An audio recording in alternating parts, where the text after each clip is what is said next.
ما و جمعی همسنگرای ما میدونیم چرا مبارزه میکنیم. ما میفهمیم چرا میجنگیم. وقتی میفهمیم که چرا مبارزه میکنیم، پس از همین خاطر خود ما در صف اول استاد میشیم به خاطر مبارزه. وقتی گفتم میفهمیم چرا میجنگیم، خوب طالبم امروز دعا میکنه که او میجنگه به خاطر بقا، به خاطر یک تغییر. چه تغییری؟ مثلا سه گپ همیشه بانه میکنن: دین، ملت و حکومت، یعنی قدرت. دین به نام دینی میجنگی که میگه اگر مؤمن را عمدن بکشی فقط جزای جهنم است. و تو به نام دینی میجنگی که حرف اولش بخوان بود. نگفته بود جهاد بکنید، گفت بخوان. برای پیامبر اسلام اولین هدایت دینی و فرمان الهی اقرا بود. به نام دینی می جنگی که 13 سال آیت جهاد نامده. به همین دین به نام دینی می جنگی که 13 سال برای پیامبرش آیت جهاد نامده، تو سر طفل 13 ساله می جنگی. به همین دین کوتاه میگم. ملت بهانه دومی است که طالب می جنگه امروز به نام ملت. کدام ملت؟ ملتی که میکشیش، ملتی که تباهش کردی، ملتی که در هر خانه تو 10 دانه یتیم و بیوه را اعلا کردی. با کدامین ملت؟ ملتی که به خاطر ما آوردی محترمه ما استفاده کردی، خداوند ما را نگاه کرد،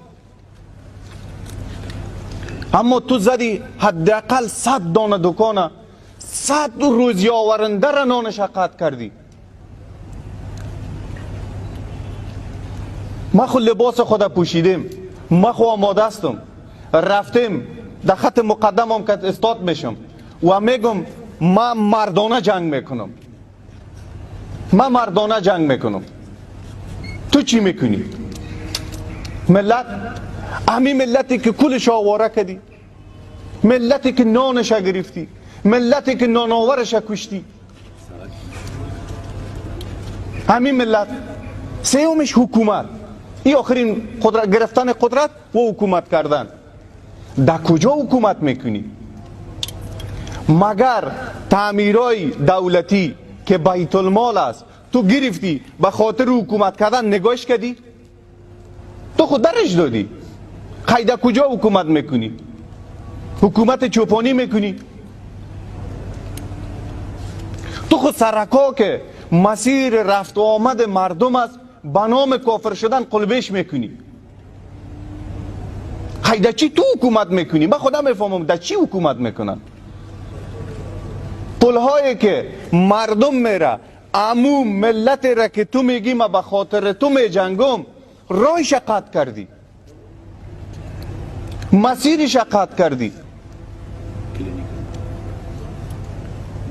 تمامی تاسیسات دولتی را شما آمدین از بین بردین. مردم جای برای تداوی نداره، مسیر برای رفت و آمدش خراب کردی، نانآورش گرفتی، به نام دین کشتیش. من میفهمم، ما و همسنگرای ما میفهمیم چرا با طالب میجنگیم و میجنگم تا روزی که خداوند برم توان نصیب کرده، تا روزی که حیات دارم کنار همسنگرای خود استاد میشم، سپر ملت خود میشم، مدافع حکومت خود میشم، میجنگم. ما به فرمان همو دین میجنگم که اینا بهانه میکنن و دین ترور ساختن. ما ثابت میکنم که من مسلمان هستم، تو هم اگه ادعا میکنی که مسلمان هستی، پس ما به نام همو دین، به فرمان همو دین سر تو را میزنم، تو خوارج هستی. همو دینی که محبت، همو دینی که ببینین حکمت های دینی وقتی که داخل میری با جای میرسی که اصلا تو نمیفهمی خداوند چقدر از بخششش. میگه در مقابل برادر مسلمانت لبخند بزن 10 اجر برات میتم. این همون دینی است که به نام همون دین یا برادر مسلمان خدا با مرمی میزنن. ما بیسواد نیستیم. اگر دیگران میفهمن منظورم از طالباس و کسایی که اونا را قمانده میکنه برای جهاد و برای جنگ، من یک سرباز هستم. من حاضر هستم، چون آلوام خو مشابه جور کردین با رئیس علمای طالبات افاریاب، ما به عنوان یک سربازی که فکر میکنن کافر هستم و بیسواد، ما در محضر کل ملت استاد میشم. من هم حرف از دین میزنم، او هم حرف از دین بزنه، دیگه علما استاد شوند. اگر ما پیش رئیس علمای طالبا کم آوردم، خون ما بخشیده مرا اعدام کنه. من نه مسلمان هستم، نه نفهم آمدیم وارد از این نظام شدیم به خاطر مقابله و مبارزه. اگر امروز ما تنها تانستیم قیصر را از سقوط نجات بدیم، شما بیشتر شوین کنار ما استاد شوین، ما مکمل قیصر را از لوس پلید از اینا خلاص میکنیم. توان ندارن، تبلیغ میکنن، آخرین قدرتشان یک متربم بود. همون خداوندی که امر کرده برو به خاطر حفاظت بنده های ما، همون خداوندی که لازم دیده. با خدا والی صاحب گاهی عشق میریزم، خداوند چطور ما را انتخاب کرد که به خاطر خادم بودن به بنده هایش ما را انتخاب کرد.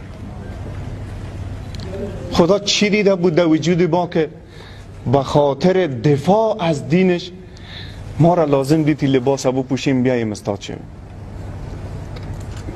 خداوند در مورد ما چقدر شفقت کرد که گفت تو برو پیره کو، چشمت به خاطر پیره داری نمیسوزانم در دوزخ. مگر میشه به خاطر امی دین، به فرمان الهی، به خاطر حفاظت از ملت و نوابیس ملی و تمامیت ارضی بالا به خندان جان نداد؟ مگر میشه همین ملتی که گاهی بچشم میبینن، گاهی حضوری، گاهی پای پست فیسبوکی ما می نویسن قهرمان. قهرمانی لقب نیست که نه با جایگاه نه با ثروت. هیچ گاهی کسی نتونست که قهرمانی را با جایگاه حکومتی یا با سرمایه به دست بیاره. قهرمان هیچ گاه حکومت ها انتخاب نمیکنن، قهرمان توده های ملت انتخاب میکنن. همین ملتی که برای ما و برای همسنگرایم نوشته میکنه قهرمان، مگر میشه به خاطر حفاظت از اونا پای عقب کشید؟ میشه گفت به خاطری که تو آسیب نبینی خدا قربانی میکنم؟ میشه ایره قبول نکرد؟ توان ما همیست و شما باور بکنین که توان خداوند نصیب ما کرده. بیاین به خاطر حفاظت از تمامیت ارضی، نوامیس ملی، با فرمان الهی جایی که جان بیتی شهید صدایت میکنن، اگر زنده بانی قهرمان. این مقام بسیار کم پیدا میشه. اگر عمر ما میگذره هیچ کس توان استاد کردن عمر نداره که گذر زمان توقف بده. چی خوب است در مسیری سپری بکنی که مردن حق است و حتمی، اما پس از مردن نام تو یاد شود، کارنامه های یاد شود، در نبود یاد شود. خداوند لازم ببینه که در خط مقدم جبهه به خاطر دفاع از بندگان مظلومش، به خاطر نجات مادری که از صدای توپ و راکت و وحشت حضور از اینا آرامش نداره. در دیگه دنیا وقتی یک مرد مسلح یا نظامی در یک موقعیت باشه، مردم میگه اینجا کدام خطر است. وقتی در افغانستان در مسیرتان شما سربازی را میبینین که با تفنگ استاد است، با آرامش خاطر میرین، میگی که است حتما آرامش است.